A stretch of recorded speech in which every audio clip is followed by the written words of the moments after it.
Welcome back to Vote of Voice. Today we're going to talk about socialism. I'm your host, Connor. So, one thing about socialism is that it is one of the most debated political and economic ideas in the modern world. But one of the main reasons the conversations about it just feels like it never stops, and confusing, is because the word has been used to describe many systems, movements, and policies throughout history. At its most basic level, socialism is generally the belief that major parts of the economy or important resources should be controlled collectively, publicly, or by workers rather than private property or private owners or corporations. That kind of type, they avoid the type of concentrated ownership. So most socialist ideas are connected in the same way to reduce economic inequality and limiting concentrations of wealth and power. But socialism is not one single ideology with one exact definition, as there is it's a very umbrella term used. There are many variants and types, and it just goes on and on. Different socialist movements throughout history have supported very different goals, methods, and political systems. For example, some forms of socialism focus heavily on workers owning factories or workplace directly, like a workplace democracy. Other forms focus more on democratic governments, maybe like a social democracy way, where it provides healthcare, education, welfare programs, and economic regulation. Some socialist movements believe change should happen gradually through elections and democratic reform, while revolutionary socialist movements believe capitalism itself needed to be completely overthrown. One of the most influential figures connected to socialism, as we all know, is Karl Marx. And Marx argued that capitalism naturally creates conflict between social classes, especially between workers and owners, because they sell their labor, and owners who control businesses and capital.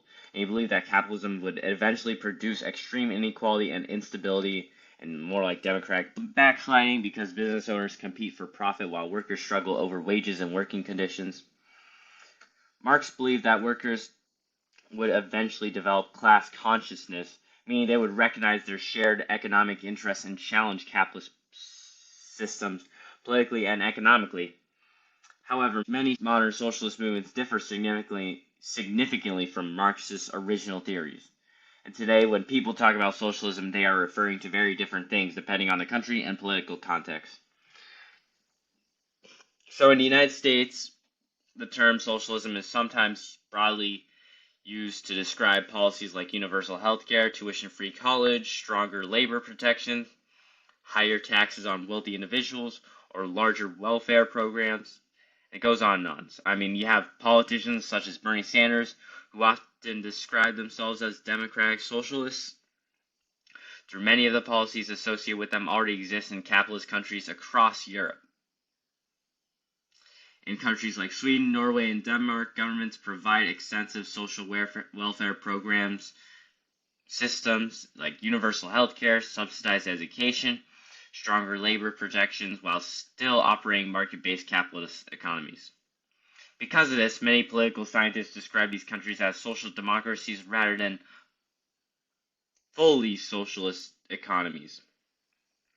On the other hand, historical states like the Soviet Union, aka the USSR, attempted centralized state control over major industries, agriculture, and economic planning. So like the state controls everything, as there is no private property, especially in like a more communist state. So critics often point to authoritarianism, political repression, shortages, and economic inefficiencies in these systems as examples of socialism and communism failing in practice. So all this utopia talking about socialism, the dream about it, like in reality it's super complex to transition to that point, as we have seen with the Soviet Union. So supporters of socialism often argue that capitalism can create serious problems, such as wealth inequality, worker exploitation, unstable housing markets, expensive healthcare, and excessive corporate influence over politics, like a corporatocracy. And they may believe that markets alone should not control essential services that people rely on for survival and quality of life. But then now flipping onto the other side, critics of socialism often argue that the centralized economic control reduces competition, weakens innovation, lowers efficiency, and gives governments too much power over individuals and businesses. They also argue that profit incentives and private ownership drive economic growth and technological progress. And sometimes the motivation of workers might fade in a way, because if someone gets paid the same as the other for doing less, then that's kind of the motivation is the most complex part about like true pure socialism. So one major reason socialism becomes emotionally charged is because economic systems affect nearly every aspect of people's lives. Questions about wages, healthcare, education, rent, taxes, and job market are not abstract political theories for most people, as they directly affect whether people feel secure, successful, or left behind economically. Because of this, political arguments about socialism are often tied to personal experiences, frustration, and identity. Another reason socialism becomes confusing is because modern economies are rarely purely capitalist or purely socialist. Well, besides that, most countries today use mixed economies, meaning they combine private businesses and markets with government programs and regulations. For example, even strongly capitalist countries usually have public roads, police departments, fire services, public schools, social security systems, environmental regulations, and labor laws. That creates disagreement over where capitalism ends and socialism begins. Some people see any government economic intervention as socialism, while others reserve the term for systems involving public ownership of major industries or workplaces. When it comes to social media, this has also intensified political confusion around socialism. Online discussions often reduce complicated economic systems into short slogans, memes, or emotionally charged labels.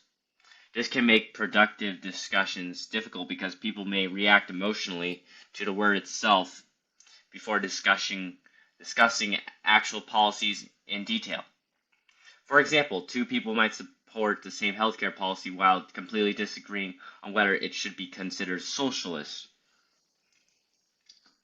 And socialism is deeply shaped by history. As we start, in Europe during the Industrial Revolution, socialist movements have often emerged because factory workers faced dangerous working conditions, child labor, long hours, low wages, and almost no protections. Labor unions and socialist political movements pushed for reforms such as minimum wages, workplace safety laws, shorter work weeks, and collective bargaining rights.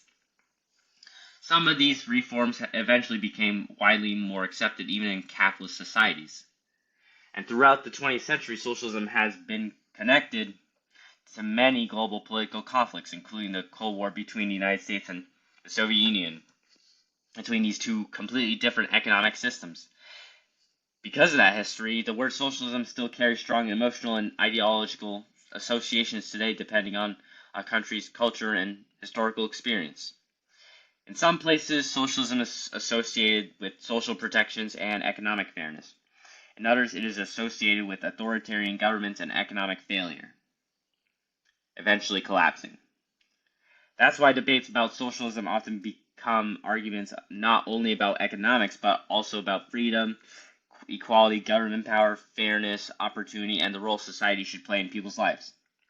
Ultimately, socialism is best understood not as just one single fixed system, but as a broad political and economic tradition containing many different movements, theories, and interpretations.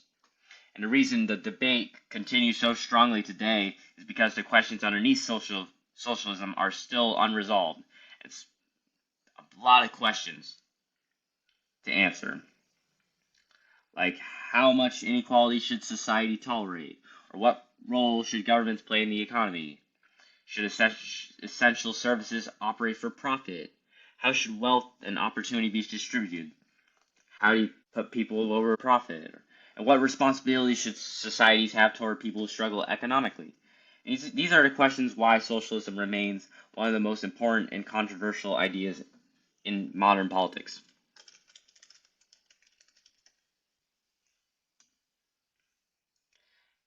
So, whether people support socialism or criticize it, a lot of the debate really comes down to different beliefs about fairness, freedom, and what society should prioritize. And thanks for listening to Vote and Voice, and I will see you next week. Thank you very much.